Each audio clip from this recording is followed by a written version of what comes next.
வணக்கம் அக்கா. காலை வணக்கம். மதிப்பிற்குரிய அண்ணன் சீமான் அண்ணன் அவர்களுக்கு இந்த பதிவு.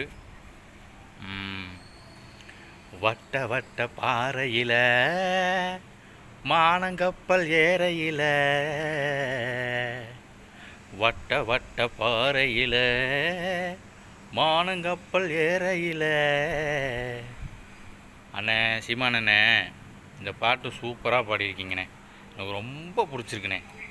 இருக்கிற சினிமா பாட்டிலையே எனக்கு ரொம்ப அதிகமாக ஆர்வமாக பிடிக்கிற பாட்டுனா இது ஒன்று தான்.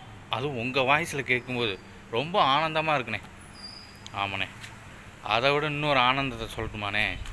இந்த கரூரில் இறந்த 41 குடும்பத்துக்கு வேலை கொடுக்க போன முதல்வர் விஜய் அவர்களுக்கு எதிர்ப்பாக நீங்கள் கேஸ் போட்டு அந்த அரசு வேலை யாருக்குமே கிடைக்காத அளவுக்கு ரத்து பண்ணியிருக்கீங்க பாருங்கள். அதை நினச்சா ரொம்ப மனசுக்கு ஆனந்தமாக இருக்குது. ஏன் தெரியுங்களா? ஊர் உலகமே உங்களை காரி துப்பிக்கிட்டு இருக்குனே. ஏன்னா சும்மா இருக்கிறவரை சொரிஞ்சு நீங்கள் விடுறீங்க. அப்புறம் விஜய், தமிழக முதல்வர் விஜயை மக்கள் இன்னும் நெருங்கி போய்கிட்டே இருக்காங்க. அதுக்கெல்லாம் யார் காரணம்? ரொம்ப நெருக்கத்தை கொடுக்குறது யார்? ரொம்ப அவர் மேலே அன்பு செலுத்துறது யார்? அவர் கூட ரொம்ப பிணைப்பாக இருக்க விடுறது யார்? உங்களை மாதிரி ஆளுக தான். சும்மா இருக்கிறவரை சுரண்டி விடுறீங்கல்ல. இப்போ பாருங்கள், தமிழக மக்கள் பூரா எல்லாம் விஜய் சாரை மட்டும்தான் ரொம்ப தலையில் தூக்கி வச்சு கொண்டாடிக்கிட்டு இருக்காங்க. அந்த மனுஷன் 41 பேர் குடும்பத்துக்கு வேலை கொடுக்க போனார், ஒரு வாழ்க்கை கொடுக்க போனார், ஒரு நல்ல ஒரு புண்ணியத்தை செய்ய போனார்.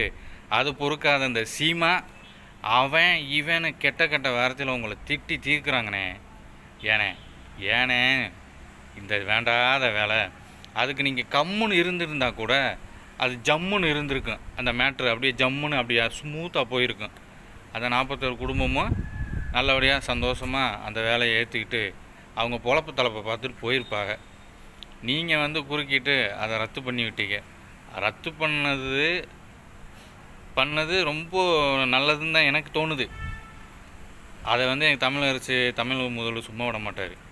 மேல்முறையீடு பண்ணி மறுபடியும் அதே 41 குடும்பத்திற்கு வேலை வாங்கி கொடுக்காமல் இருக்க மாட்டார்.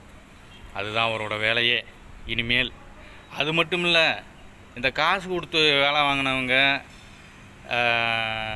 ஏகப்பட்ட தில்லுமுள்ளு வேலை பண்ணி அரசு பணியிலலாம் இருக்காங்க பாருங்கள். அவங்களுக்கு பூரா ஆப்பு வைக்க போகிறாரு. உங்களால் தான் அதுவும் நடக்க போகுது. கடைசியில் உங்கள் பேர் தான் வரும்.